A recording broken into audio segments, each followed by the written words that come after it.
Hello, ladies and gentlemen, and welcome to the NCO podcast, the official podcast for the official NCO. And today, I'm joined with my co-host, SlackerTV, Hello. and three wonderful guests. Well, we say that with a bit of, leverage. Blunderly, Hello, yes. Detective Deckard, and Turkey Tom. A lovely group of lads with differing opinions. You're not British. Stop saying lad. Yes. Intellectual diversity. You want to argue? Intellectual diversity. You won't fight me, Tom. I will legitimately fight you if you want me to. Win, oh, great. We just started 3 seconds in and we're already doing threats. All right. We're already in a fight 3 seconds in. All right. So, to begin with, the NCO podcast, to explain, we're just a bunch of commentary lads just talking about whatever's hip, hopping in with the kids. Each episode is hopefully going to be either 30 to 45 minutes, but whatever. If that doesn't happen. So to start off today, we are going to be talking about the YouTube Rewind to start off. Sure, this is an interesting topic. Okay, so... All right, so... Blunderly's YouTube Rewind dropped a few days later. Okay, go Blunderly. All right, I want to talk about this because a lot of people are saying now that the only reason YouTube Rewind is bad now is because the TV show hosts are taking over and that, but they've always kind of been in there. And I think it's more about the foundation. They've been in there. I think it's the distinction between YouTube, how YouTubers see YouTube, like internet culture, and how YouTube as a business wants to be more diverse or everything like that. I think you raised an interesting point because I was rewatching the old YouTube Rewind. Yeah, same here. I watched 2013. Yeah, in the 2013 one, I think they have Jimmy Kimmel on it. Yeah. And it's quite clear that they've always integrated some celebrities and TV hosts, and I don't think that's a huge issue. I mean, the celebrities this year were particularly cringy in their integration, and they weren't actually in the scene like they were in 2015, for example. You had James Corden in the bus, and you had John Oliver hitting the button on the Savannah. This time they literally just cut to these guys in the studio and they're like, okay, do a default dance. Or well, not default dance, but whatever, Fortnite dances. I'm not an expert on Fortnite dances. Floss. He's just he walks floss. down and he's like... Yeah, Trevor Noah, floss. And also I want to... Another point would Will be Smith, it's funny because it started out and then you see Will Smith and he's just on this beautiful peak and he's like, man, you know what this thing needs? Fortnite. And then he's like, Fortnite, and then that's it. That's how it starts. And then it's I don't yeah. It doesn't need Fortnite. It doesn't. No, it doesn't. Yeah, it honestly, doesn't I feel like in the past, the sort of big stink about YouTube Rewind has been I don't know, a little bit whiny and obnoxious. Just because it's a bunch of YouTubers that you don't recognize doesn't mean you're entitled to have specific YouTubers that you want in it. I think the thing that really just kind of pissed me off about this year's is the blatant liberal pandering. Let's remember the immigrants. I think the thing is that those messages have always been integrated in that, and I personally don't have a problem with that. I think go for it, be more, have those messages. In 2017, they had that message where they were all holding hands, and it was a bit preachy, but you know what, I got it. It didn't interrupt flow. What I didn't like about this year's one is that it had to spell it out. It was talking down to the audience, saying, so you know what, guys, we did a really great job this year, didn't we? I just don't get it either. Where's why does Asian representation need to happen in actually media? I'd like to... Well, no, but I think the Asian. No, I think that's the thing. I think the thing about that is that this year there was a huge stride made. In particular, I think a lot of people talk about K-pop and that sort of culture and mukbang being more mainstream, basically. But I personally don't think they've always been that far behind. I mean, I think Korea has always been very technologically fucking Psy was part advanced. of like the most more than the West. Yeah, I mean, for the longest time. And he's from Korea. Where's Psy from again? I mean, Korea? yeah. He's from South Korea, I think. I'd like to make a point about the diversity thing, though, because I noticed in the 2015 Rewind, you know the Just Do It meme that was popular back then? They had great languages. They used that because you kind of already got it from the tone and the premise. You already understood what they were saying, so they didn't have to like insert subtitles. Like you weren't like, okay, let me stop and focus away from the music and the trends from this year. Because what I think it is, it's supposed to be like a yearbook for like to summarize the year of like online, and now it's just kind of becoming like, here's what you should think about this year instead of like what really happened, at least especially in the West, because again it's preaching to business. It's like this is we're trying to be a corporation now. Yeah. I just don't see why out of every race they could have picked, they picked Asians. Like Asians are like the least disenfranchised group in the United States. They make so like I mean, the thing is, you're talking about a very multifaceted problem there, because obviously, when economically, yes, they do like, there are many ethnicities that do succeed in the United States, but you're breaking it down onto very fine terms, and I think a lot of people, like, especially like in the US, often like say, well, equally, even though like we may have like be making a lot of money, we still want to be like have those people on screen that we can relate to, and I admire that. I don't have a problem with that message at all. I don't know, why did they have to say like, why did they have to say, come on guys, let's hear it for Asian representation? Like, what the hell? Just show Asian people. Sort of different. But that's the thing. That's the thing. I think if you rewatch the old ones, there's still a lot of like diversity in the representation, but they didn't. Discreet. They didn't need to state it. It was implied, because the whole point about representation is that basically, you're seeing someone on screen and they identify as something that you may identify yourself with, and you identify with maybe some of the social struggles that demographic has faced, and you see them on screen and you think, if they can do that, so can I. And I think that's a really uplifting message, but I don't need them to state that out loud. I don't need them to stop the video and say it, because it is implied in their own like they're actually there. Their presence. Cast shows it. Well, the thing that really irked me about this year, the thing that really like pissed me off, is that it's like they threw in the line, YouTube is not stupid as a corporation. They know people are pissed off at them, and then so to like. It's just such a slap in the face, because they said there's that scene where Liza Koshy, she like stood up and she's like, yo, this year we get to control the rewind, we the YouTubers, and it's like we can do whatever we want. Like, that's so disingenuous. I mean, I completely agree there, especially that thing with the comments when people were like, dude, put Baby Shark in YouTube Rewind. No one said that. Like, one. We aren't you guys. Look, we aren't YouTube, the huge multi-million-dollar corporation backed by Google, one of the most controversial corporations of all time.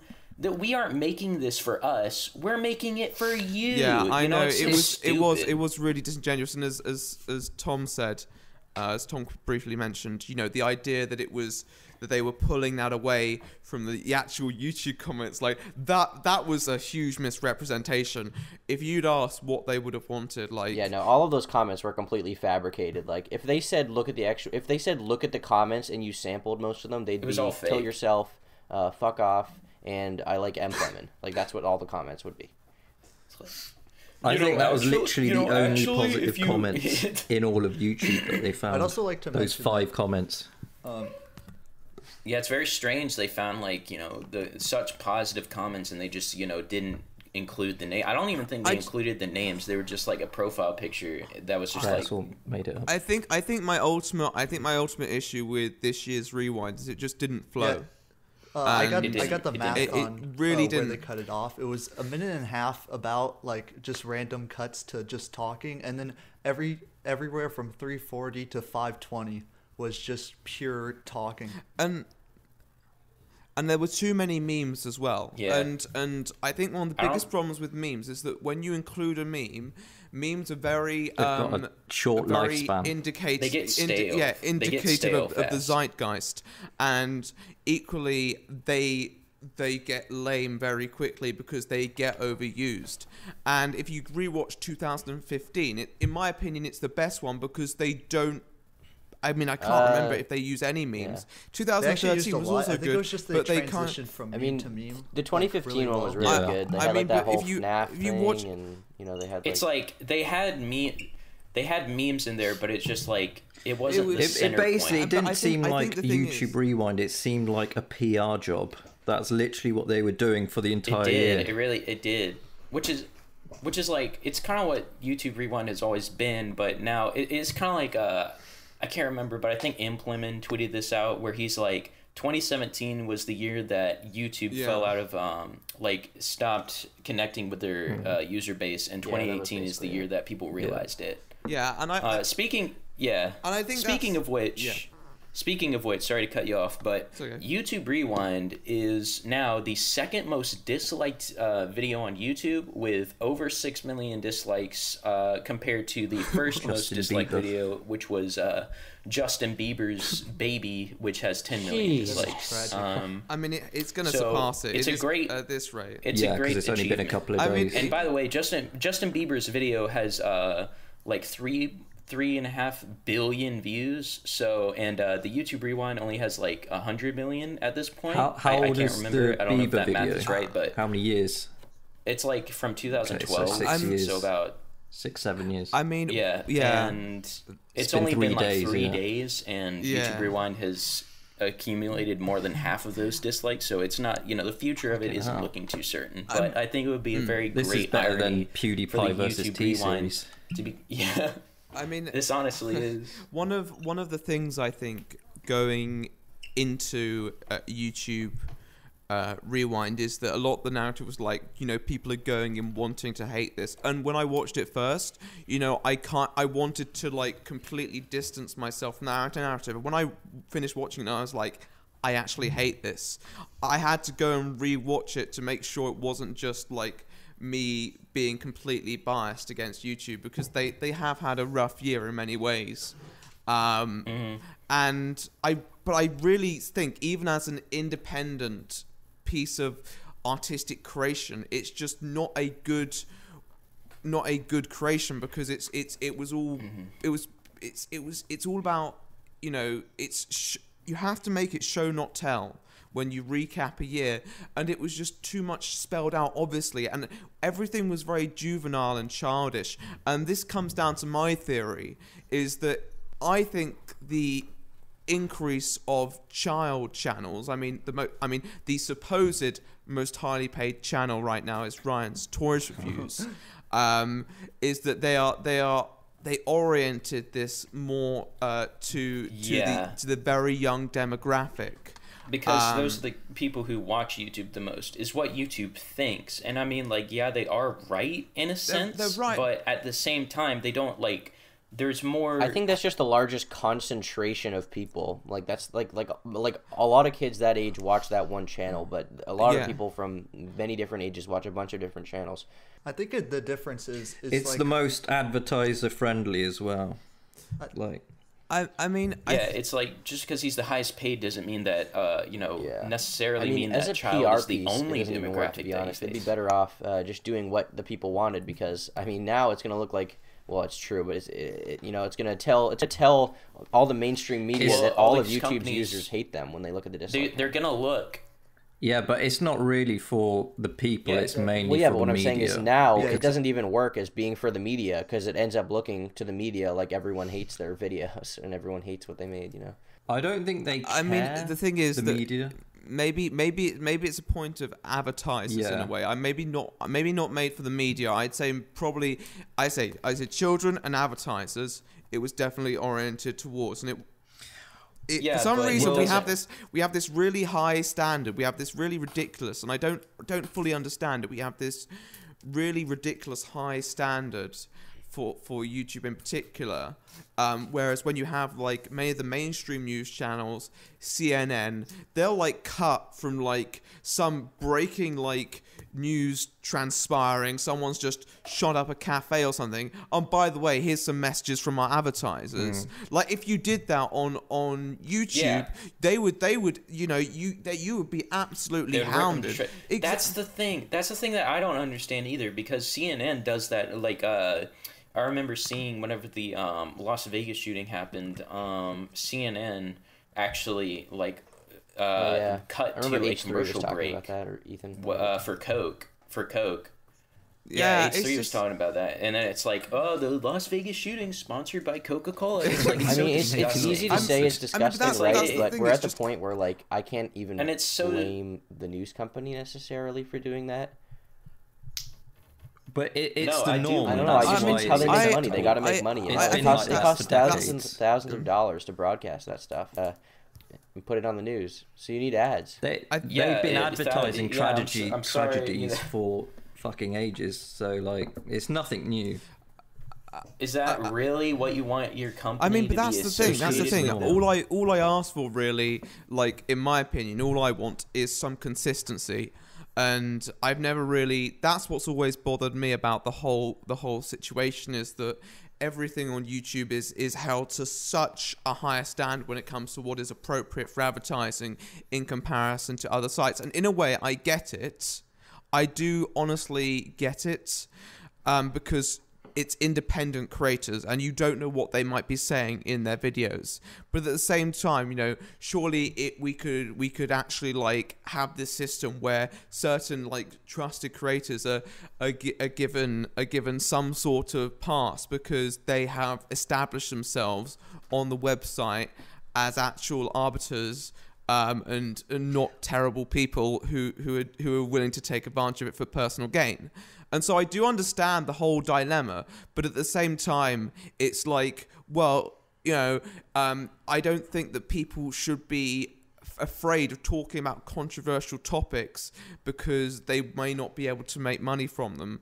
I think that's always a really serious issue, that when you take away the incentive to talk about these stuff, you normally end up kind of derailing the whole discussion. It just becomes really one-sided at that point. It's so different though, because it's like there is an extreme difference between taking money away from people who are talking about controversial topics and then slapping ads on the live reporting of one of these controversial things.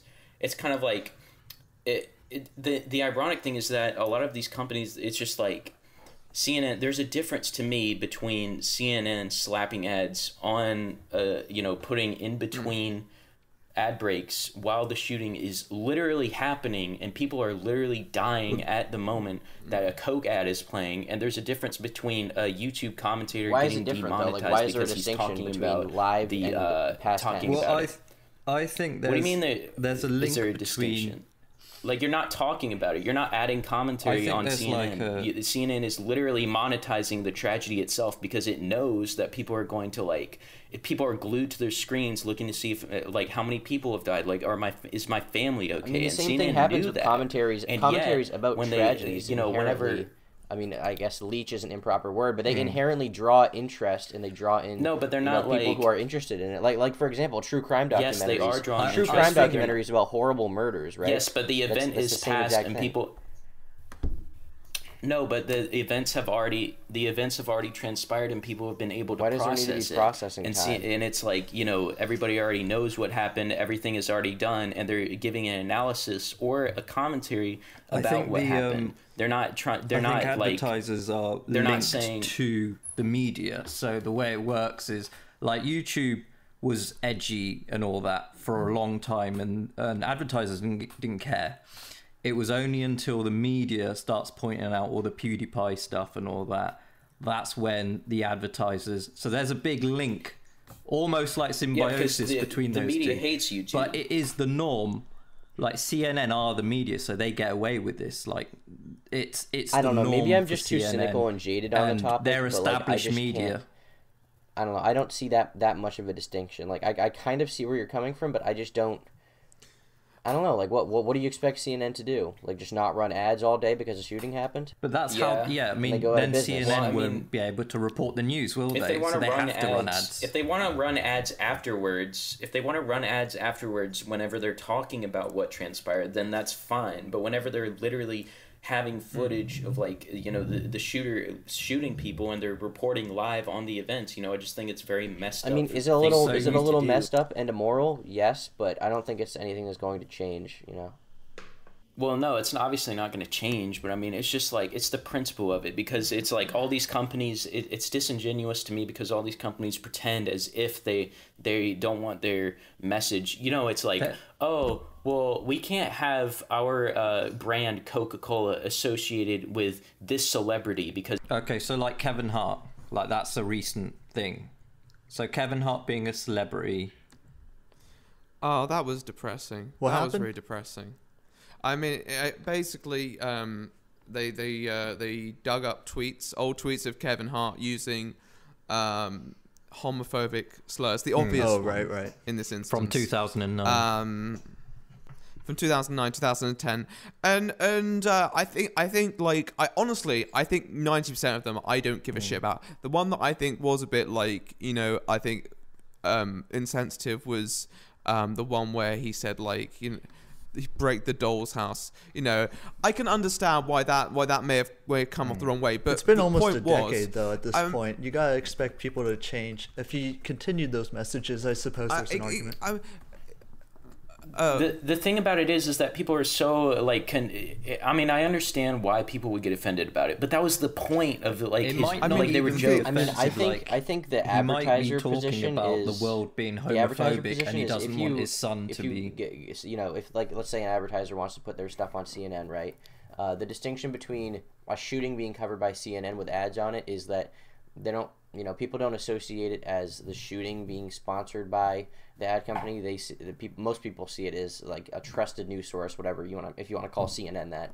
They see it as like a trusted news source being sponsored by Coca-Cola instead of, you know, Kevin Hart being homophobic and seeing him as a homophobe being sponsored by Coca-Cola. Coca-Cola sees that as like a negative, you know, direction to go. There's going to be, Yeah. No, I agree. I agree with that sentiment. So. I think the problem is that obviously CNN, Fox, MSNBC, none of them are actually remotely unbiased. They all have their agendas. They just present it in a professional fashion. Except for Fox News, their slogan is fair and unbiased, and I do not see a problem. Yeah, it's just I've been researching a lot of the news sources recently. What's the slogan for the New York Times? It's something ridiculous. It's like democracy dies in darkness. That's the Washington Post. Like, what kind of 9th grade emo poetry class poetry slam bullcrap is that? Mean, like, democracy dies in the darkness. Like it's just so stupid sounding. You know, it's rather unnecessarily dramatic. For I don't even know why. Like, newspaper, democracy will literally die. I think the thing is that at the end of the day, I don't have a problem with people advertising on content that may cover sensitive matters. I don't either. Just like itself. My problem is, and this has been my problem with YouTube, is that they've gone after creators, and it's kind of slanted the playing field, when actually I think some creators out there give much more reasoned takes than the news corporations themselves. And I think the problem is that when you demonetize certain topics, it takes away the incentive to talk about them for many people, especially people who may be wanting to make a livelihood from talking about such topics. Sort of and reacting to how the advertisers are doing, because they're really being forced. They're really being forced to act this way. I completely get that, and I really shouldn't. Yeah, I don't blame them. I completely understand that, but at the same time, like, I wish they'd held their ground a bit more. I felt like it was just all concessions, and what they did then was send a message to their competitors in a way, that they could walk all over them. And you have to have some sort of grounded principles to make sure that doesn't happen. And I understand that there were certain videos that definitely shouldn't have been monetized. And one of the biggest issues with YouTube is that in many instances, those people who upload the videos are the ones benefiting off that monetization. But as you said, there is a difference between directly profiting from an actual like criminal video such as an ISIS video, and actually profiting from reporting on it. And the failure to make that distinction, in my opinion, particularly from the point of view onto YouTube, will probably negatively influence the whole sphere, and will once again bias it in the way of these already established corporations who, in my opinion, I wouldn't trust their takes at all. And many people are waking up to that, so it's fair play, but at the same time I don't agree with their stance. Yeah. All right, well, I think that does it for that topic. The first topic, the YouTube Rewind, kind of went a little off track there, but I think pretty good discussion. So, what time are we at right now? Minutes, like almost. About 30 minutes? 30 minutes? Mm-hmm. So I think we have time to at least briefly cover Deji versus KSI. I think that would be good. Yeah. I do not know enough I about can that. cover a bit of it. We'll start okay, with so Blunderly. Bluntly. Blunderly. You explain. Blundy, you sound a bit quiet. That's the only thing I'd say. Can you? Yeah, sure. I can turn up the gain. Could you speak louder, you coward? Yeah. All right. So what? Hello, ladies and gentlemen. Hey guys, My name is how's it going? SlackerTV. It's me, Blunderly. Oh, okay. Thanks. But Blunderly, you so sound like me, but I'm like going to Sorry. explain. Sorry, I'm so mean to you. Shut up, Tom. So am I going to explain the? Yo, what's up, Yeah, Blunderly? I sound I'm better. going to explain the Deji versus KSI thing. Yeah. Okay, so essentially Yo, what's going Pyro, on how's it going, dude? How's it going? Hey guys. Good lord. This Today we're literal gonna be 35-year-old talking about fucking Fortnite. man thinks he can make videos about me and I won't fire back? All right. Blunderly. Into madness. We're so mean to you, Blunderly. Go ahead. Okay, so what's going down is KSI versus Deji. It's essentially like, to me, it's just like it's like a family feud, but because they have large audiences, it's being amplified. Like, it's nothing bigger than just a normal family feud in my eyes, at least as far as I can tell. Of course, I'm not in their family, I'm not in the know, but from what I see, it's just like it's a normal family feud, but since they have an online presence, it's being amplified to this major degree. And basically what happened was Deji accused KSI of like backstabbing him and helping friends rather than family. And well, yeah, sorry to cut in, but it's like it started out with KSI.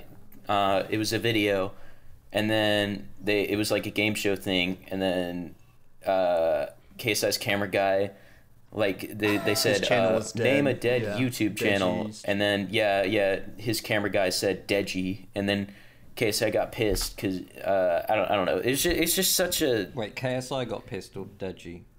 No, Deji got pissed because KSI's camera guy said in a KSI video that Deji's channel was dead.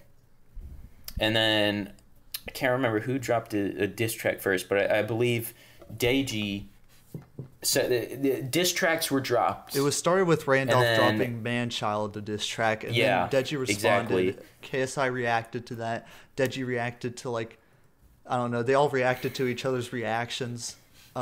Cycle continues. It's genius in a way because it's like the perfect way for getting views, because not only do you have the diss track format for your one video, you get to react to people's reactions of your diss track. And basically the whole thing is they're calling each other's channels dead, and essentially they're like reviving and building each other's channels in the process by this like divisive faction, like you're either with me or against me. Well, it went very it goes like slightly deeper because in like Deji's diss track, he mentioned is Randolph, is that what his name is, the camera guy? He mentioned Randolph was like leeching off of KSI's money, and then they like on screen there was like bank records that popped up, and it was like KSI transferring money to Randolph's account for like his and he's like basically what Deji said was that KSI paid for Randolph's wedding because he's just and then it's like pretty much, and then KSI no evidence. And then KSI saw that, and he was just like, bro, that's not cool. He got really pissed because number one, that was his private property. Number two, KSI said that screenshot was taken out of context. That was actually for a gift. It wasn't because he was funding his wedding or anything like that.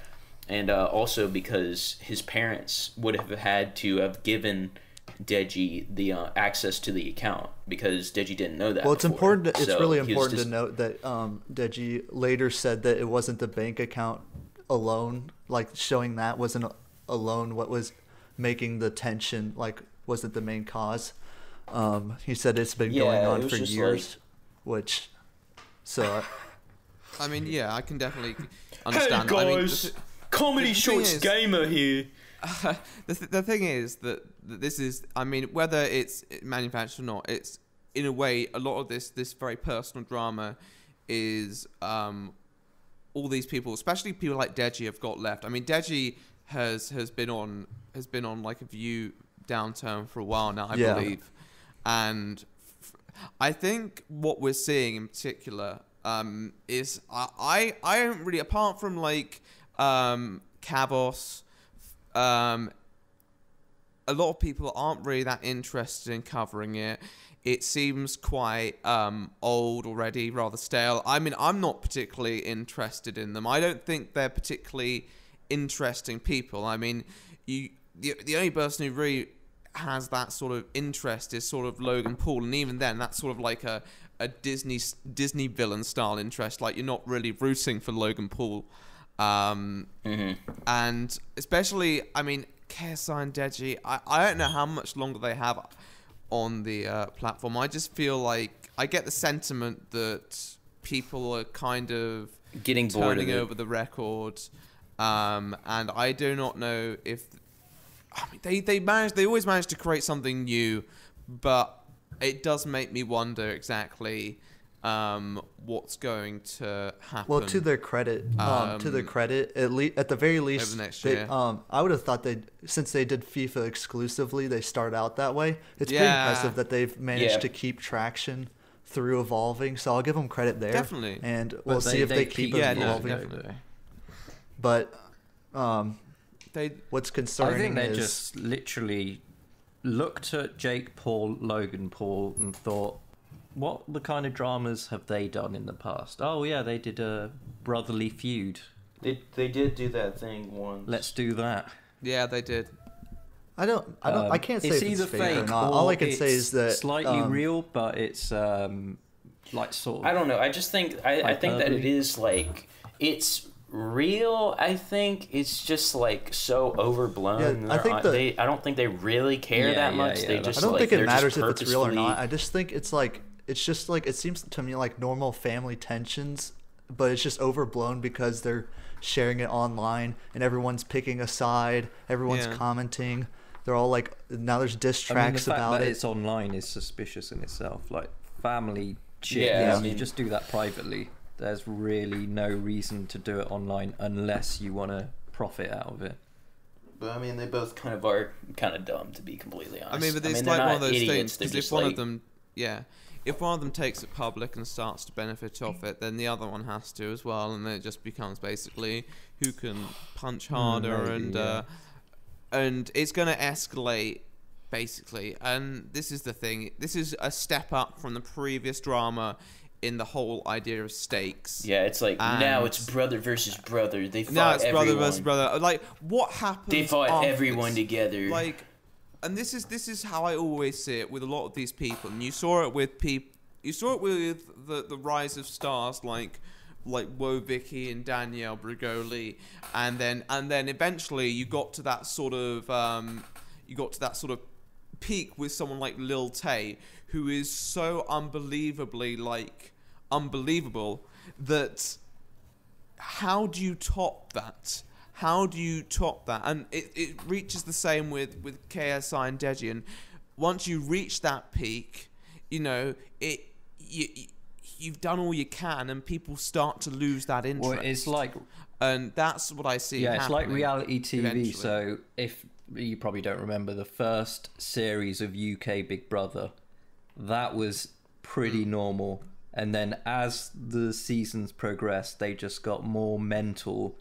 And this is pretty much what's happened with YouTube. It started off sort of normal, and then now they've got to raise the stakes every time to catch people's interest. Yeah. Exactly, because you can't just carry on doing the same thing again and again and again. I understand that. It's just, and you know, they've changed, and as you say, like as Blunderly said, you know, they've evolved like fairly well, and they've definitely done a better job than a lot of the FIFA YouTubers at that time, but some of them have done pretty great as well. I think it's exactly like it's like the Super Size Me thing, if you remember that. It was like a food trend. Yeah. It's like, well, now I'm selling this much for cheaper, and then you have to compete with that, and it gets to a point where your food sizes are so big that you just can't, like, it's like too unbelievable. It's like you can't profit off of it. I know that's probably not the best. Yeah, I mean that's pretty good. American portions. Well, no, but yeah. Yeah, definitely. I think it's just, where can you go eventually from this? Are they gonna like stab murder? Their I was thinking that's gonna be the next step. I think. Do you think like they're gonna reach this stage where they would rather do something extreme and do something that may cause them to die rather than become irrelevant? I don't think so. I don't think they'll risk their lives, but. Like, what do you think? Like, one of these days, like, one of these YouTube celebrities, it is going to fear irrelevancy so much. I don't think it'll be anything like that. I just think it'll be something that seemingly would threaten their life, like threatening suicide or whatever. Like, I don't want to live anymore. Or just like, you know. Wait, didn't that already happen with Behind the Meme? Well, that was like a symbolic thing. That was. Oh well, that. He was like trying to be artsy, but I think the thing is that a lot of these, people that like KSI or I guess Behind the Meme sort of applies, but not exactly. Yeah. I guess these people that had like a big sort of spike, like they hit their peak like probably 3 years ago, maybe 2 years ago in 2016. Is they're trying to like inject some sort of like relevancy back into their brand and get it going, and the only way they see that possible is to create the most like bombastic series of drama going on, because they see drama all over the place blowing up. Drama Alert's doing better than ever. That we just had like probably the most successful YouTube series ever on Shane Dawson's channel, pull in over 100 million views total. Probably pulled in almost 200 million views total.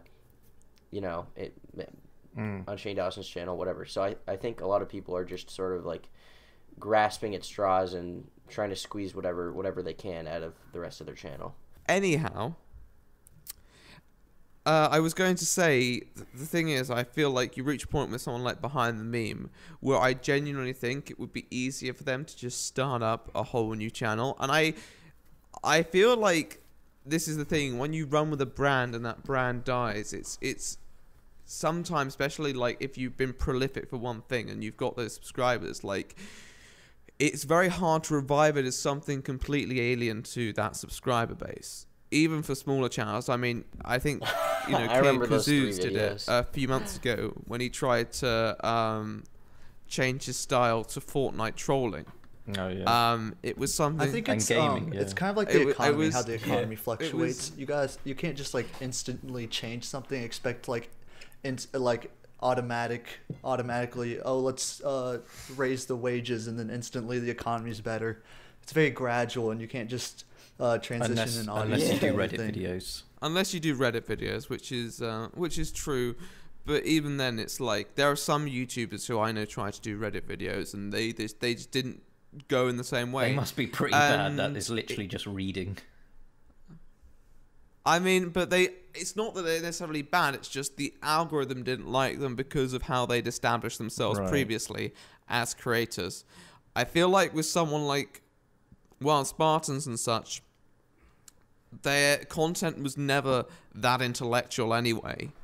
And, I don't think he had very many loyal so fans. So their transition to making videos that were not based on intellect, you know, it's still. I think most of his views were just coming from suggested. Really... I don't think he had any loyal fans, which benefited him in the long run because. I think that benefited him. I think the fact that he didn't have loyal fans. A lot of them are like. I mean, but that's the thing. His fans were like, it was once again like back then. There were a lot of overlaps in the commentary fan bases, and a lot of them went over to watch them because they did some videos. They kind of covered the same sort of topics, and there was that overlap, and there was that involvement, and that's what has happened with the Reddit videos too. Essentially, like they've been benefiting off each other a lot recently. And they've been collaborating and sharing those subscribers. But if one of them like falls out of the group, it will be. I mean, it's hard to see exactly how they're going to carry that through, because I feel like it's almost like a circle in a way, particularly with the collaborations, because reading Reddit posts to yourself, especially in the way that group does it, with very little transformative value, I don't think even based on namesake, you know, it's a struggle to get those. I think that's gonna wrap up those clicks. I mean, this NCO podcast. I think we've covered everything. That's hope it, you guys really? enjoyed. Like, we haven't been here for very long, have we? Yeah, I mean, it's 45 okay. minutes. Well, before we go, I have to say for my beloved, subscribe to Poutine. All right. So, yeah, subscribe to Poutine. I think we can all agree on that. Got 1,000 views. It's not doing. I mean, Poutine has come back. All the links to the channels that have appeared in this video will appear in the description. Definitely check it out. Just let us know if you like this, if you like this podcast, yeah, I guess we'll. And comment Slacker, get a new mic, please. All right, everyone. All right, well, you know what? Maybe you guys are just. He has no mic. No, they didn't need to know that. They didn't need to know that. He's using a phone. You've compromised this Nokia phone. No, they won't. They will know it. Right, they'll know it by hearing it. Well, they need I guess to that know wraps it. up this episode. The people need to know. Time.